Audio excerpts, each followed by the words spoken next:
Anyway, okay, good. Welcome to everybody who's just joined us. I'm going to share my screen and bring up our snow crab. Let me just make sure I've got the right version here. Yeah, I think it's this one. And I need to go to, hold on one second. Let me,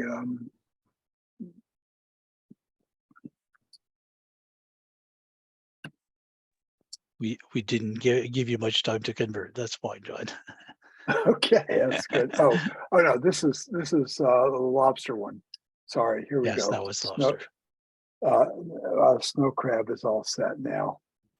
Okay, let me go back to share screen. Share screen. Snow crab. Share.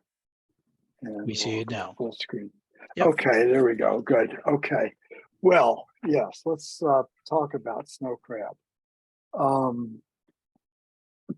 It's going to be, well, I will say right at the beginning, there is a light at the end of the tunnel. If we can get there, I think we can do okay. I don't think we need to go through the background here, but let me talk about the outline of what we want to talk about today. We've had a really historic crab price decline. Everybody knows that. The latest Urner Barry quote on snow crab in the U.S., 5 to 8s, is below $6. I think it's $5.95 or something like that. It's not shown any sign of stabilizing yet.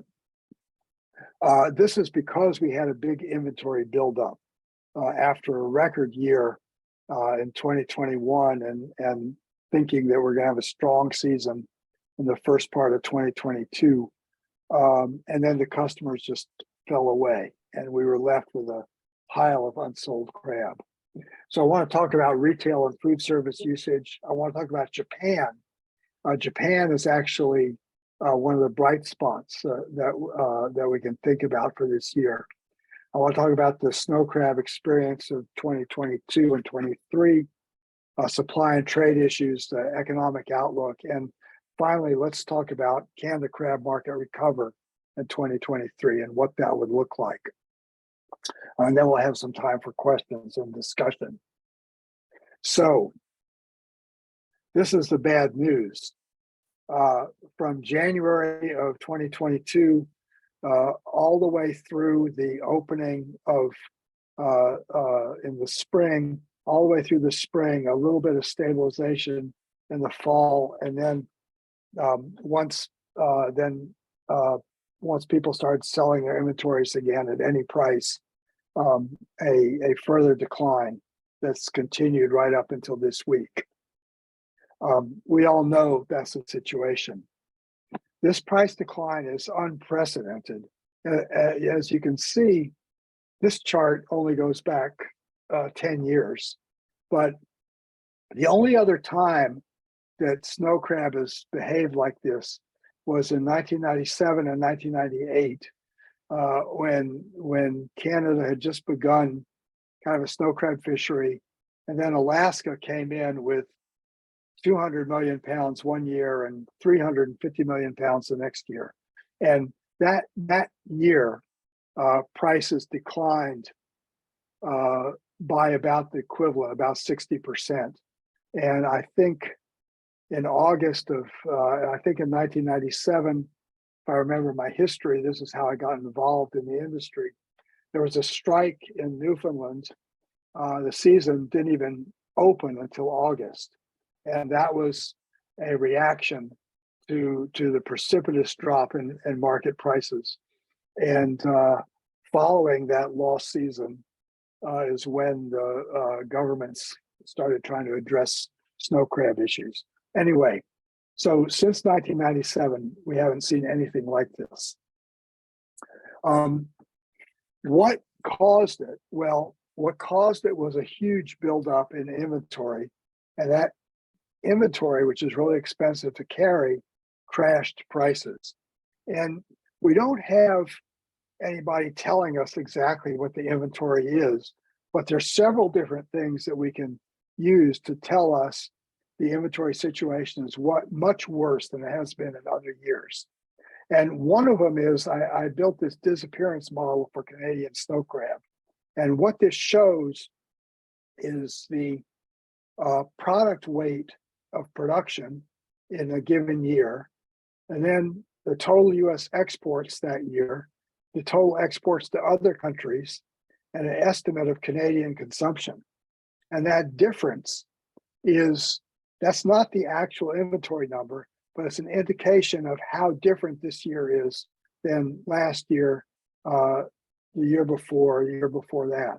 So we're basically, this is saying that we have an unprecedented amount of crab that's still remaining in Canada that hasn't crossed the border, more so than we've seen in many, many years. We also know that this year, the market continues to be very weak. I think the last Urner Barry quote last week was about $5.95 for snow crab. And so we like to see a pattern in the crab industry where we open up the season. This is 20 years of average prices. We have our lowest price at the opening of the season. Then after that, prices go up over the course of the year to cover costs and storage costs, and it shows that demand is there for crab. What happens in years when the price is declining in the first quarter of the year prior to the season, that's generally a signal that is not good for the market. And this is the average of all those prices over the years. They're flat, they don't increase. And so what we're seeing this year is the same signal that we don't like to see, which is we're still seeing prices decline towards the opening of the season. And that's a signal there's too much crab that's unsold. This chart is a recent history of shore prices and the US wholesale price.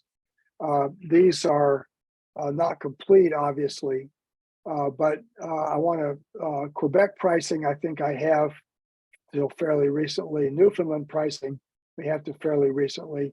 And you can see that the shore prices on this left-hand scale, the Urner Barry prices on this right-hand scale, and you can see how they tend to track each other. And then as we saw sort of demand increasing in the 5 years from 2015 to 2020, shore prices came up in a healthy level. But now this is where we were at the end of the 2022 season. This is where Urner Barry is today. So anybody looking at this chart can do the math as to what the outlook is for snow crab shore prices when the season opens in a week or two. It's not that good. We know exactly why sales collapsed. We know this was what happened to us during the pandemic. What happened was in October, remember 2021, we had the record prices. We had record prices both in the wholesale level, and we had really high shore prices as well. But in October of that year, crab led all sectors in increased demand at retail. But 6 months later, or 8 months later, in June of 2022, crab was the worst performing category. Now, frozen seafood didn't really change that much. What happened was crab kind of fell out of bed. And what this meant was that the retail consumers who had been supporting buying crab and bidding up the price at the retail level backed away from it en masse, and the sales just collapsed. So it was really a perfect storm that caused consumers to back away from crab. First of all, there was record high prices in the stores. We were seeing prices of $14, $15, $16 for 5 to 8 sections. Then we had the withdrawal of the government stimulus money from the pandemic. That had been supporting a lot of crab purchases in the prior year. Then we had in the beginning of 2022, we began to see inflation and high gas prices was changing purchasing behavior. So as well as seeing record prices for crab, people began to worry about other things they had to spend money on. The ebbing of the pandemic also led to more spending on restaurants, sports, and travel. So it no longer felt that they had an extra 50 or $100 in their pocket that they could only spend on the grocery store. They could spend on anything they wanted to. And finally, despite the strong job market, consumer incomes were falling behind inflation. So all of these things combined to just bring the crab market at retail almost to a halt. And we're going to show you a little bit more how that happened. Now, one of the other things that makes it difficult for snow crab, one of the reasons snow crab is different than lobster, is that the heart of snow crab consumption is the southeastern part of the US. And this is also the area of the country where it's been the hardest hit economically. These are the area that has the lowest credit scores. These are the people who are most impacted by the increase in stimulus and then the withdrawal of stimulus. And so to add to our problems with snow crab is the prime areas of our consumption were exactly the areas that were feeling all of these other things the most. So they backed away fastest. So we have some new data this year, which I'm really pleased about, which is that Urner Barry is now getting the actual retail scan data from IRI. And we can look at actual sales volumes and prices. And this is a history of crab at retail from the pandemic to now, beginning in October of 2019. And first of all, you can see a volume spike. So the volume, the pandemic hit, and then we really started to see an increase in volume over what we had prior to that. Prices initially weren't that bad. Then the next year, we go into, this is 2020, go into 2021, prices had increased substantially. That's when the retailers were paying almost anything to get crab. This is the average price across the country here. It says it's about $13, and the regular price could go up as high as 14 or 15. This is all stores average. It's not just individual stores like Publix. Very high pricing. So volume kind of collapsed precipitously into the winter of 2021. We started out 2022. We were thinking the market was still strong. Production in 2022 increased 33%. And yet our volume sales at retail were way back down to a very low level, and the prices had not really come down. So we ended up in a situation where our production increased by a huge amount in 2022, and the retail sales really fell. And we can really illustrate this with actual numbers. This is the weekly retail volume of frozen crab. Now, this is not 100% snow crab. There's Dungeness crab mixed in. There's a little bit of king crab, but it's about 80% snow crab, 85%. So it's very representative. This is the total Canadian weekly exports by average during this April to September period. And this is the weekly volume of sales during that period. So you can see that in 2020, there was a huge amount of sales that was barely matching what was coming across the border. So of course they're going to bid their prices up. It went down, the sales went down in April to September 2021, but our production went up. And then in April to September 22, sales went even down further. And even though production, imports across the border slowed down, but the production didn't slow down. So retail volume had fallen 50% by 1.3 million pounds per week. And the retailers did not reduce prices enough in 2022. And that same year, Canada increased production 33%.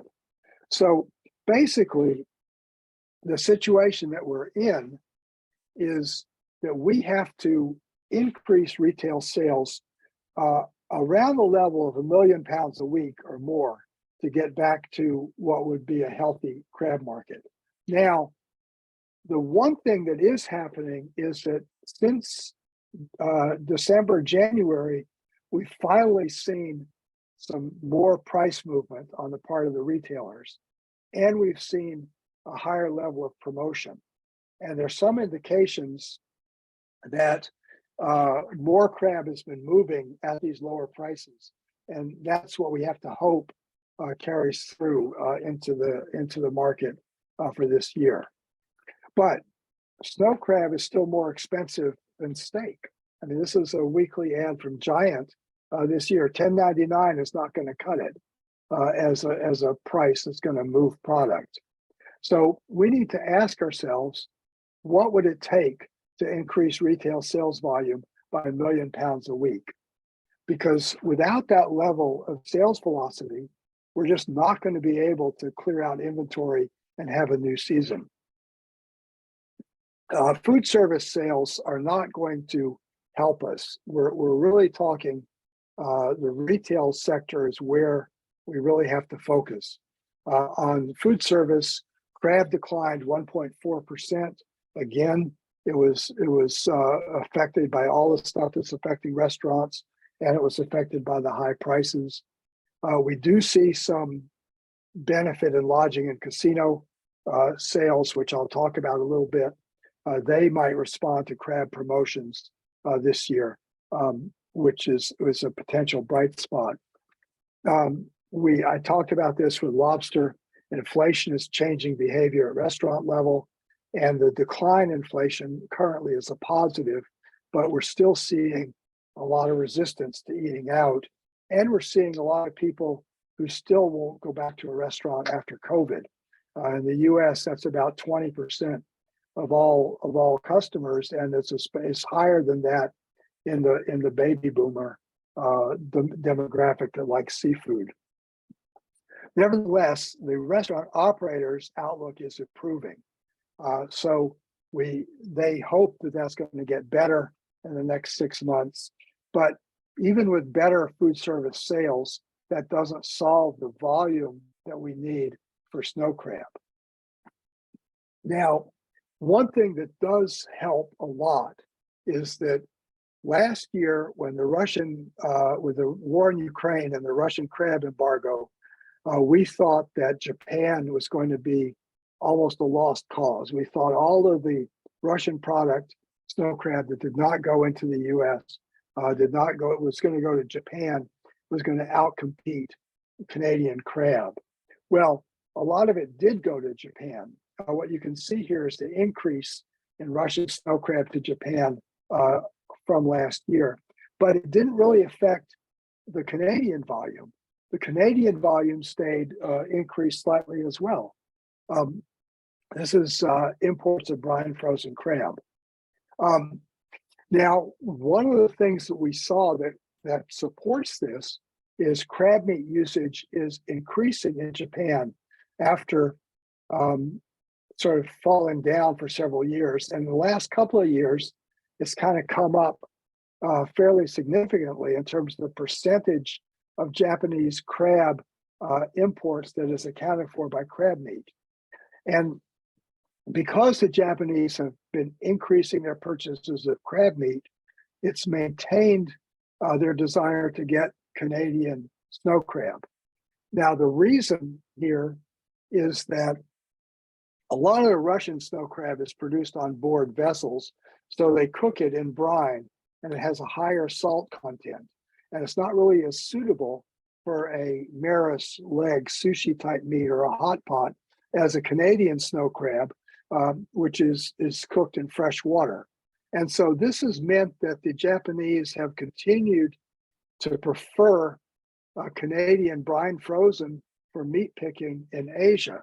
And you can see here, and I think I have the slide twice, but anyway, let's just go through it.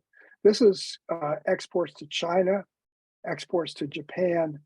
This is exports to Indonesia, big jump. This is Indonesia to Japan, a corresponding jump. In other words, Indonesia is taking Canadian crab, sending more of it to Japan. This is Vietnam, big jump, sending more crab meat to Japan. So what's happening in these markets is that the Japanese preference for Canadian brine frozen for meat picking is sustaining the Japanese purchases.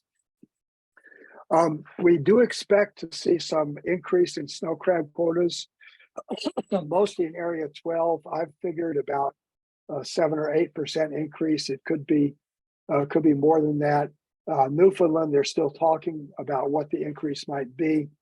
I don't have any prediction.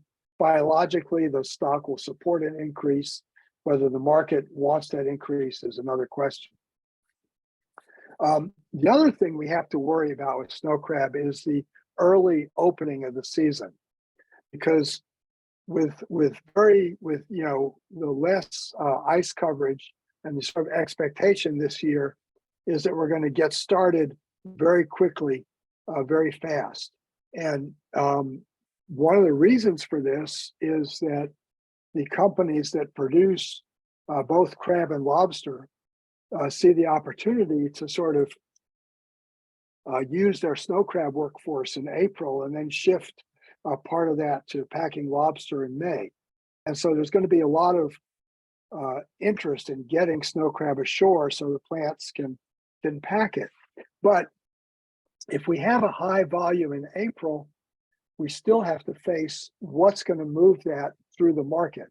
And one signal that this is not going to be easy is that in Nova Scotia, I think it's area 23, 20, anyway, some of the areas up near Cape Breton that can open as early as March 15th, elected to postpone their opening for a month due to market conditions, not biological conditions.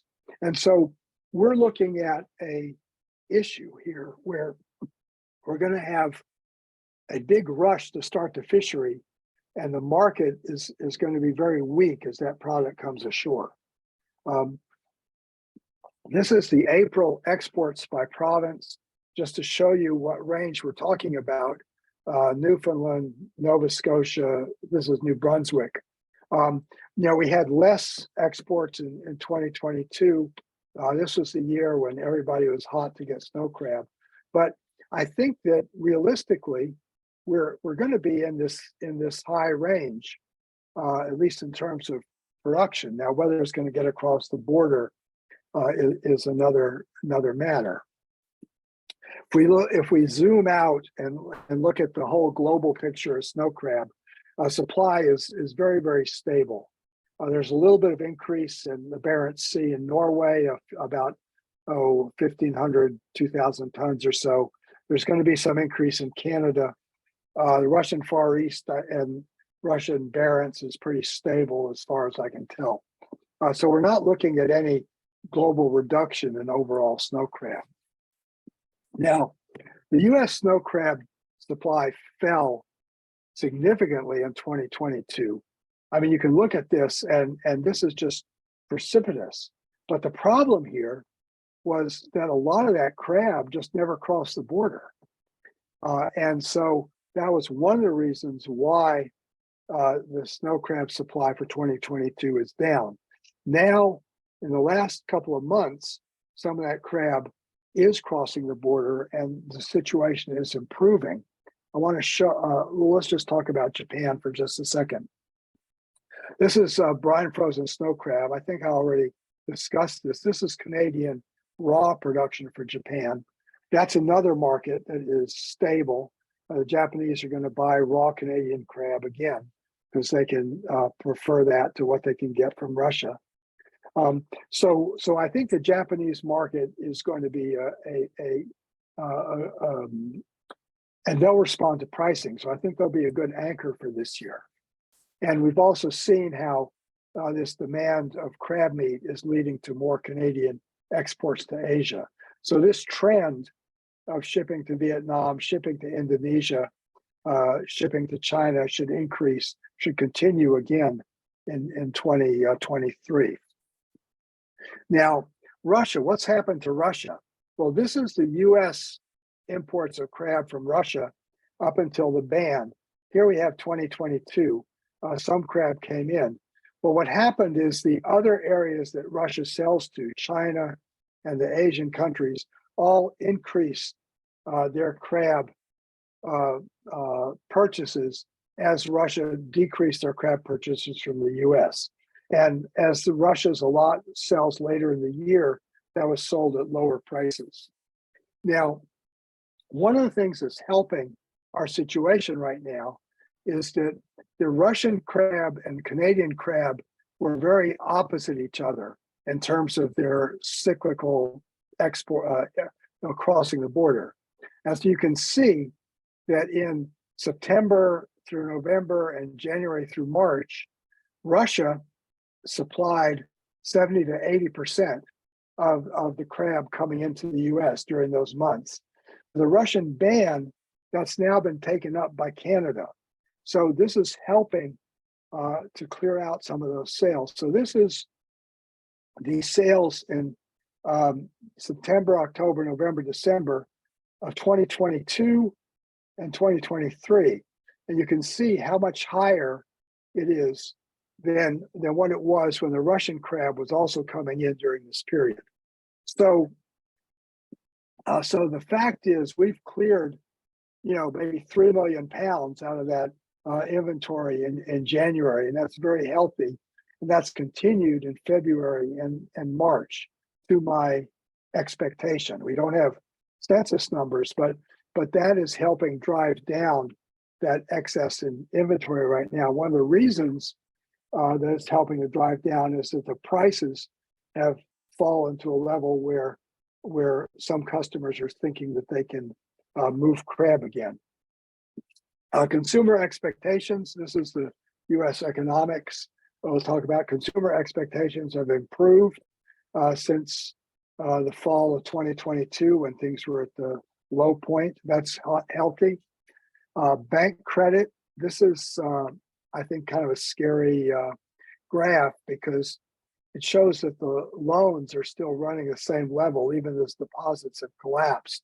And last time when deposits fell, loans began to fall as well. So it's just an indication that we can expect loans to become tighter as these banks get squeezed in terms of lack of deposits and have to pay higher interest. The Fed credit tightening is the fastest they've ever done it. And remember, this, like turning a tanker, it takes a long time for the economy to respond. So we haven't really seen the full response from this increase in interest rates. And that's one reason why there's so much uncertainty about what the economic future is going to look like. It could be okay, it could be bad, it could be better than expected. We just don't know. And we're not going to know until things unfold sort of month to month. Now, because of the banking crisis, more economists are expecting a recession in this year, but whether it's deep or shallow is the most important factor. And the technical recession is not going to really hurt our sales that much. We're seeing lower gas prices. We're seeing a stronger job market. We're seeing unemployment remain low. If all of this continues, we could have a technical recession and it not really affect consumers that much. So the issues for 2023 that I see is, can we double the volume of crab sales? We really have to get retailers from going at 1.3 million pounds per week to about 2.6 million pounds per week in this period, April to September. And will this happen? It'll only happen if our retail and food service partners believe they can make money selling crab. Now, a lot of them got burned in the past year, so there's scar tissue, and we have to overcome that. So what's needed? Is it possible to double the volume of crab sales? I actually think it is. And here are the things that lead me to say that. The increased consumer confidence, which we saw in one of our slides. I think we're seeing a willingness to spend more on seafood, at least among some income groups. The crab price has to represent a really huge value. And if the prices get down to the retail level, not just $9.99, but well below $9.99 to $6.99, $7.99, that can represent that kind of value to consumers. Retailers have to believe they can make money selling crab. They're not going to give anybody a break by taking a cut on their margin. And so if their everyday price is going to be $9.99 or $8.99, they're going to be looking to maintain the same margins that they would normally have. They're not going to use crab as a loss leader. They must believe also they're seeing the bottom of the market price. This is, I think, one of our biggest problems, especially in April, which is that if customers expect, like right now, Urner Barry is quoting $5.95, but that's been declining for weeks. So if a person is going to buy a load early in the season, they're going to be doing it hand to mouth. They're not going to be placing their large volume orders because they're expecting that the market is going to go lower. And it's only when the market's kind of established a bottom for a few weeks where most of the retailers are starting to get comfortable and can plan, okay, and now I can commit to a big purchase. Now, can this happen? I think it can. So one retailer that we talked to at the show in Boston said in 2022, he sold all of 50 loads, but he was being offered in a special deal some crab at $6.99 that would retail at $6.99. His price was low enough. It was probably around $5. I don't know his exact price, but I would guess it was around $5 or so that would get him to be able to move at that $6.99 price. He says that if he can buy crab at a level that allows him to sell at $6.99, his projection is 175 loads versus 50. Now, the retailers are extremely good at forecasting what their customers will do at a given price. And so what we have to do in order to double these crab sales is get into the market at a price where the retailers will look at this and say, oh, wait, I sold 50 loads in 2022. At this price, selling 125 loads is not a risk for me. I can commit to that. And so that's where we have to end up. Now, food service sales are going to depend on the strong travel and tourism season. That can be affected by recession and job losses. So far, we're not seeing that. We don't know what's going to happen. The summer sales season is not something that's in our control.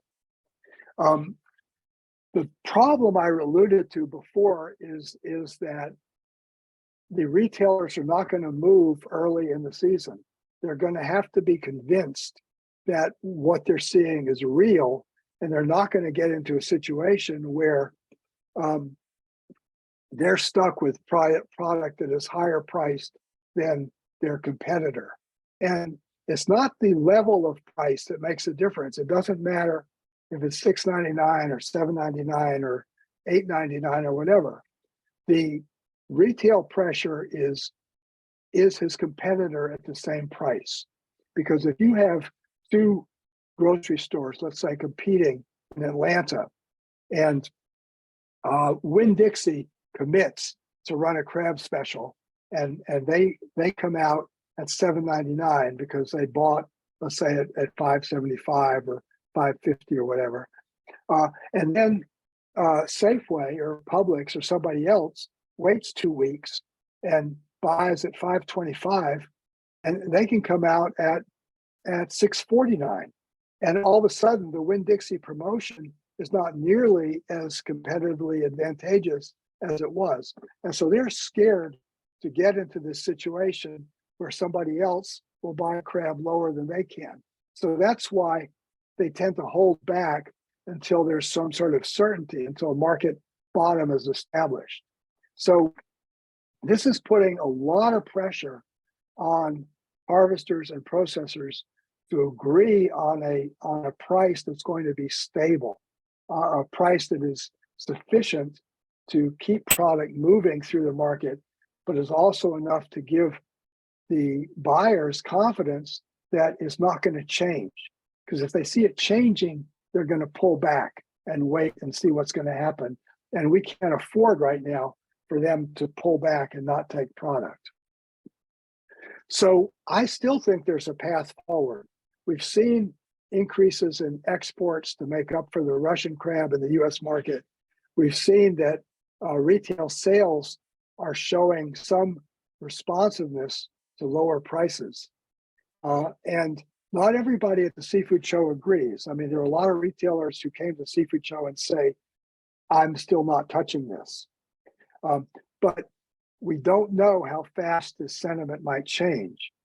And we can't afford as an industry to produce and hold crab because the banks and the warehouses won't cooperate.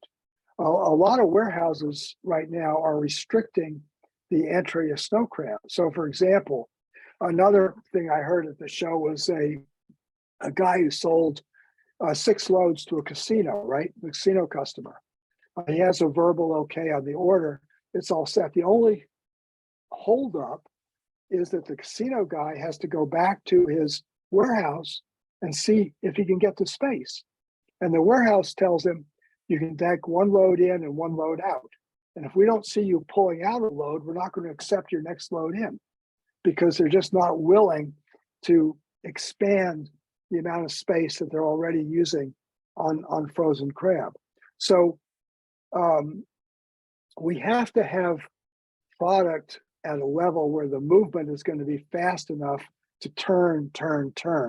And that's going to be very difficult to do unless the buyers are comfortable with a price. The other problem here is the banks. In other words, credit lines are going to be tighter, and banks are going to be very nervous about financing purchases of crab that aren't seeing sales on the other side of the ledger. So there's just going to be a tremendous amount of pressure to start off the season in a way that makes crab move. And if we can, that movement will carry along. Whoops, that was my coffee cup. It will carry along all the excess inventory. If it doesn't move, then the excess inventory is going to be a big drag on the entire season, and we'll be facing the same problem next year. So the positive factors that I see is that there's already evidence of increased retail sales at lower prices. We're already seeing increased Canadian exports to make up for Russian crab, and so that's very positive. It pulls down the inventory. We're seeing positive signs in Japan. They're sticking with Canadian crab, even though they have access to lots of Russian crab. And so snow crab potentially can represent the real promotional value in seafood this year, and especially compared to other types of seafood, which might be more expensive, whether it's salmon, whether it's shrimp, which doesn't tend to move that much. Snow crab could be perceived as the real value and take up the promotional energy. And finally, because of the lower prices compared to lobster tails and whole cooks and things like that, cruise ship and casino use of crab may benefit vis-a-vis lobster. It's not that they're selling to exactly the same customer. Some market channels want whole cooks, some market channels want snow crab, but where they put their promotional energy on the margin is influenced by where they think the price can achieve some change in volume. And that's likely to be in snow crab this year for that segment. The negative factors include the record levels of inventory. We all are aware of that. We've seen the price go down. The other fly in the ointment is the pickup in retail sales that we're seeing is during Lent. And so we don't know if some of this activity is going to be confined to the Lent period or once Lent is passed, if we're going to see it continue to grow. Economic worries are negative because we could find that the travel and tourism and everything that we're depending on doesn't materialize to the extent that we want. Bank lending is a problem. I think that, as I said before, companies are going to be on tighter credit lines. The same companies have to use those credit lines for lobster and crab. And so they're not going to be going overboard in terms of bidding up one, for example. Warehouses, a big bottleneck. They're very reluctant about snow crab because warehouses make money on the turns. They don't make money on the monthly storage fees. And so if they're stuck with a lot of product that's not turning, they're not going to increase the volume of their inventories that they can't move. They're going to turn away loads. And they're getting very picky about this, and it adds to the expense of producers who have to find alternatives. The other negative is that buyers are not going to agree that the price in April is in fact the real market price. They're going to need a few weeks of product coming into the market to see what happens and see how things settle in. And so in that time period, a moderate pace of landings makes it easier to sell into the market than a very heavy pace of landings. But we're squeezed because we have in the Gulf, not just whale issues later in April, but we have the lobster season coming in, we have the processor capacity. So this is kind of between a rock and a hard place. If ideally under this season, we'd start out slow and feed product into the market until a good price was established and then increase our volume. But the realities of the ice, the whales, the lobster, et cetera, is that there's going to be a big pulse of crab in April, both in Newfoundland and in New Brunswick.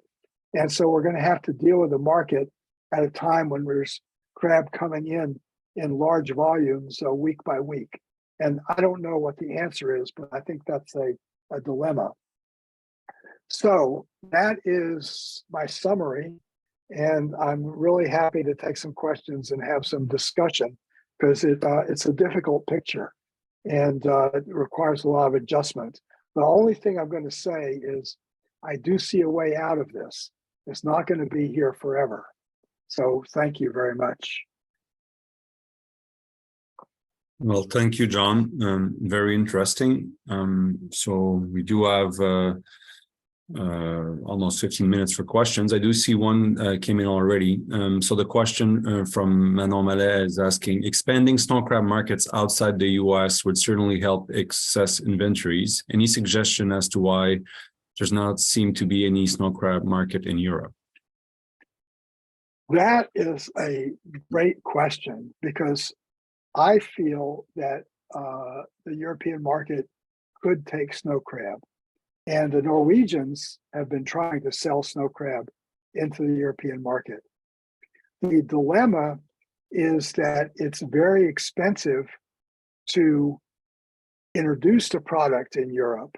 And when it was selling in other markets, nobody wanted to pay the expense of trying to add the expense of expanding the market in Europe. I think that the fact that the Norwegians are trying to sell some snow crab into Europe is going to be positive. And to the extent that more people there become familiar with the crab, I mean, if you look at those European crabs, they're tiny and full of shells. And a big snow crab leg should be a no-brainer in my view. But it's going to have market development, I think. And someone's going to have to put up the funds to do that. Thank you. There's another question about the percentage of Canadian snow crab out of Nova Scotia. I may be able to answer that one. I think the quota was in the 9,000 metric ton range last year out of 95,000 metric tons for Canada. So I guess roughly 10%. Yeah, that's the maritime part, not the Gulf part of Nova Scotia, but that's fair. Yeah. Yeah. There's another question. What's your best, I guess, guesstimate for unsold 22 inventory at this time? Okay, that was discussed a lot at the seafood show, and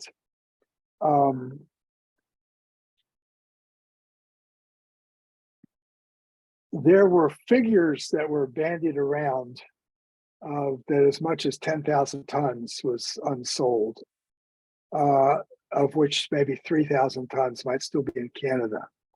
But I think that that is based on what was happening at the end of 2022. And we've seen good product movement in January, February, and I'm assuming it's continuing in March. And so I personally see in January, we had what, 3 million pounds, 1,500 tons across the border. And so if that continued in February and March, that's going to help clear out some of that existing inventory.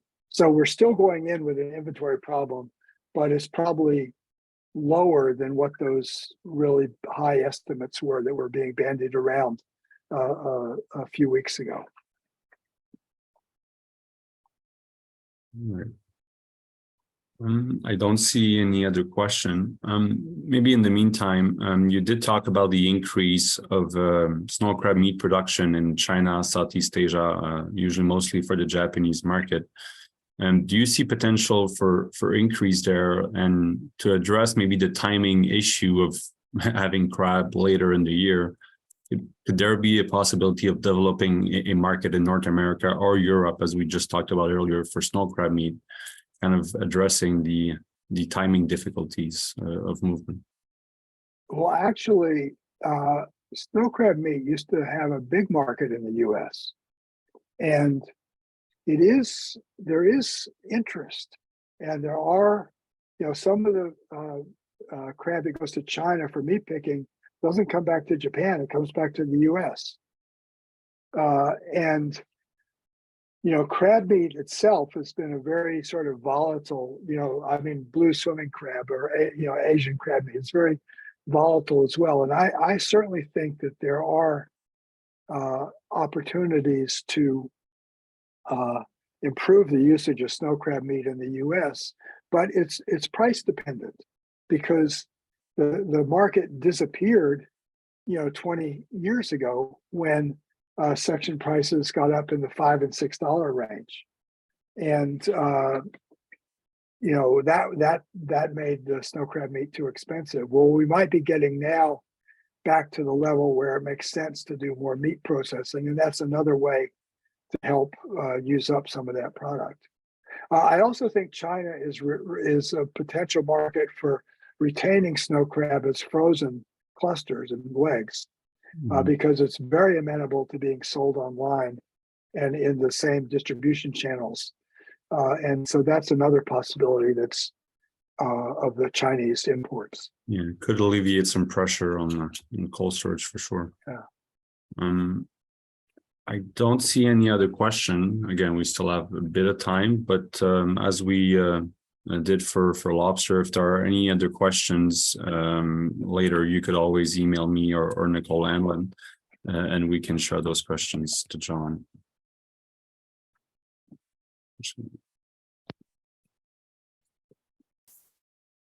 Very good. Thank you, Maxime. Thank you, everybody, for participating this morning. Very good sessions. A lot of nuggets there, positive as well as negative on some sides. But volatility is something that this sector is definitely used to, and hopefully we'll see some improvements in the coming months or year. Thank you, John. Thank you, everybody.